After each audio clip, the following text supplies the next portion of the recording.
My genius plan to conquer nature. There I was, scrolling through social media, watching everyone find themselves in nature. Specifically, backpacking through the mountains of northern Vietnam. It looked so serene, so achievable. From my couch, my brain whispered, "You should do that." Did I listen to reason? Of course not. The FOMO was too strong. My previous outdoor adventures involved patios and city parks with good coffee and Wi-Fi. The idea of real mountains, with dirt, bugs, and unpredictable inclines, was foreign. But those glossy images of emerald rice paddies and misty peaks called to me. They didn't show the sweat, mud, or creatures bigger than my cat. My research? Looking at pretty pictures. Solid plan, right? I, a creature of comfort, was going to become a rugged backpacker.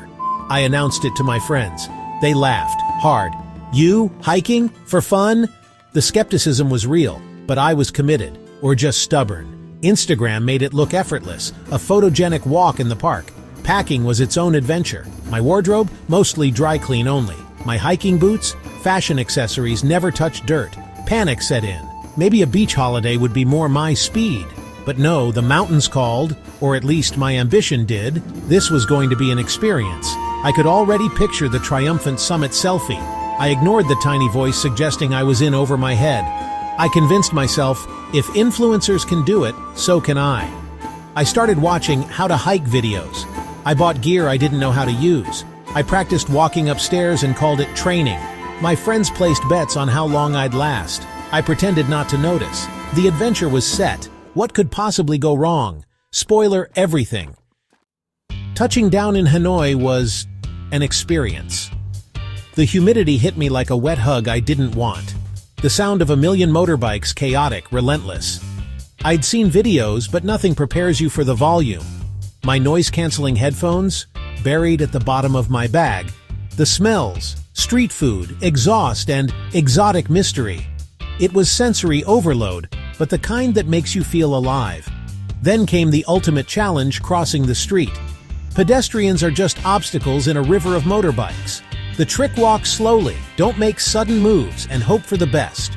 My first attempt nearly became street art. This was just the city, the prelude to the mountains. My legs already felt wobbly from pedestrian survival. If sidewalks were this taxing, what awaited me on a mountain trail?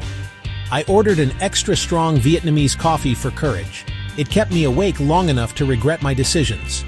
The city was wild, but the mountains loomed even larger. I wondered if I'd survive the next phase. Spoiler, barely. The luxury bus to Sapa awaited.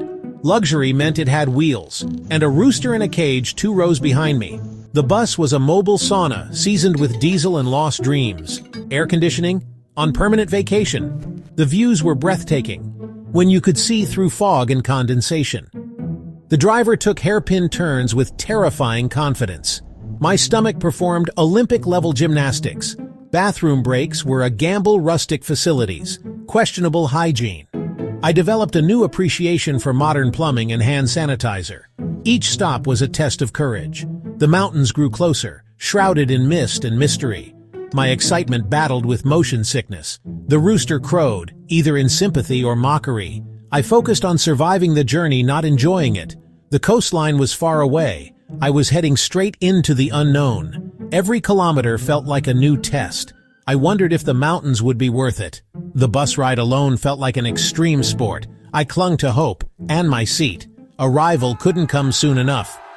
Sapa, the jewel of northern Vietnam's mountains, looked like a postcard on Instagram. I was ready for endless green rice terraces and majestic waterfalls. Reality, mud. So much mud.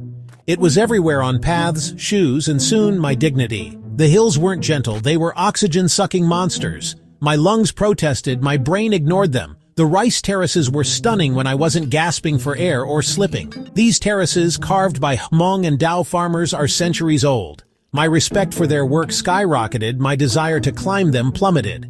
Instagram influencers looked pristine. I looked like a sweaty scarecrow. The only serene smiles were on local children skipping past me. Show-offs. My camera captured beauty and my struggle. Every step was a battle between fantasy and reality. The mud became my constant companion. I questioned my life choices with every uphill climb. The postcard paradise was real, but so was the pain. I learned the hard way filters don't capture exhaustion, but the views, worth every muddy slip, mostly. Food, one of the main reasons to travel, right? In northern Vietnam, menus were cryptic, pictures misleading. My strategy point: smile, hope for the best. Sometimes I scored delicious pho or spring rolls. Other times I got surprises, unfamiliar textures, mysterious origins.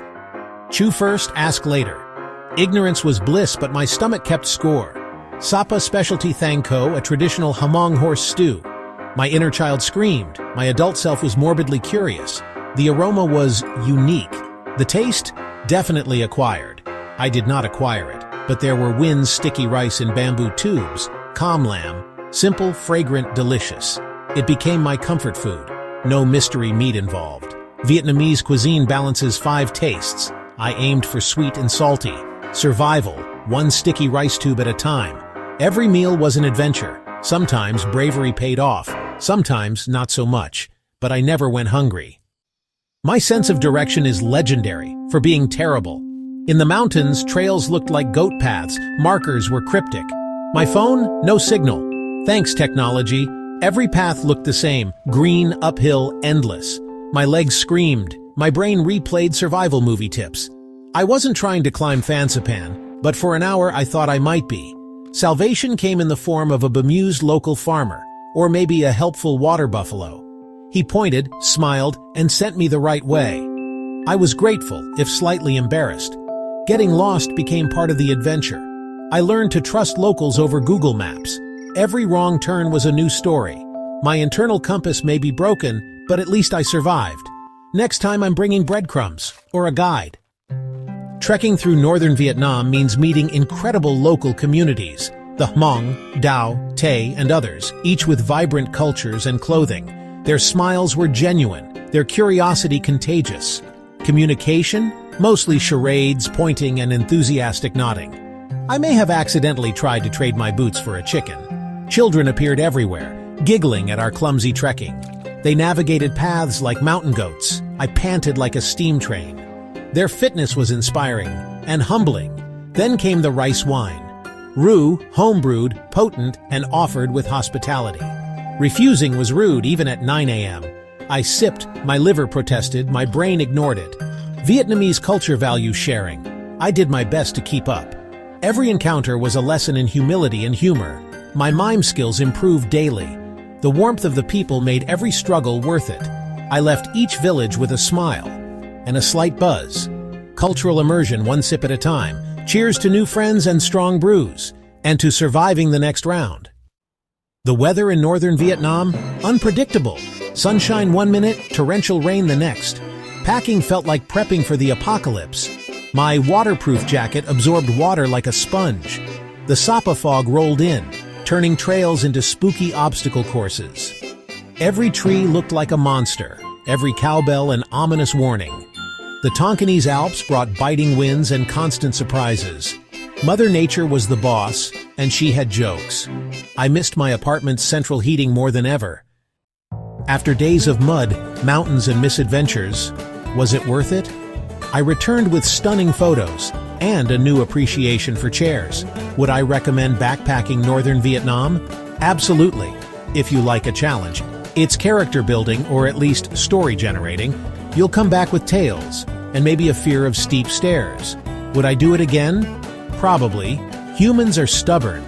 Despite the struggle, those misty mountains and resilient people get under your skin. Nature is beautiful even when it's kicking your butt. Maybe getting out of your comfort zone isn't so bad. Or maybe I just need a longer recovery before my next adventure. That tiny, adventurous seed, it's definitely sprouting.